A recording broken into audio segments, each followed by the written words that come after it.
ক্রয় মূল্যের উপর 30% লাভ হলে বিক্রয় মূল্যের উপর শতকরা লাভ কত হবে?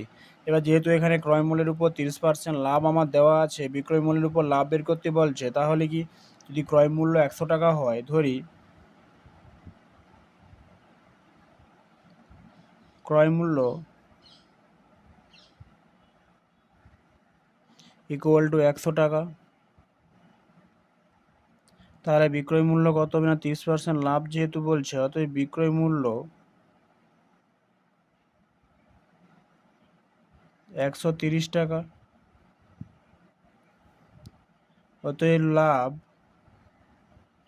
130 মাইনাস 100 টাকা।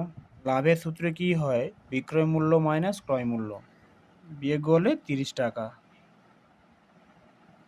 অতএব বিক্রয় মূল্যের উপর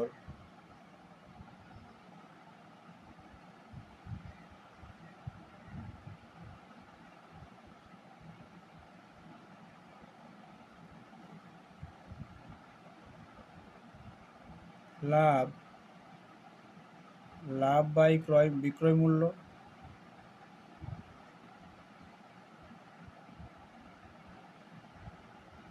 ইন্টু 100%। যেহেতু আমার এখানে বিক্রয় মূল্যের উপর লাভ বের করতে বলছে, তাই এখানে নিচে বিক্রয় মূল্য লাগলাম। না হলে সাধারণ সূত্রে কি হয়, যখন লাভের হার বা ক্ষতির হার বের করতে বলে তখন আমাদের লাভ বাই ক্রয় মূল্য হয়, কিন্তু এখানে যেহেতু বিক্রয় মূল্যের উপর ক্ষতির লাভ চাইছে, তাই আমাদের লাভ বাই বিক্রয় মূল্য লিখলাম। অতএব লাভ এখানে কত না, লাভ যেহেতু 30, ক্রয় মূল্য কত না 130 ইন্টু 100, এই শূন্য কাটলাম, 300/13% সমান 23.1/13%। 23.1/13% আমার উত্তর।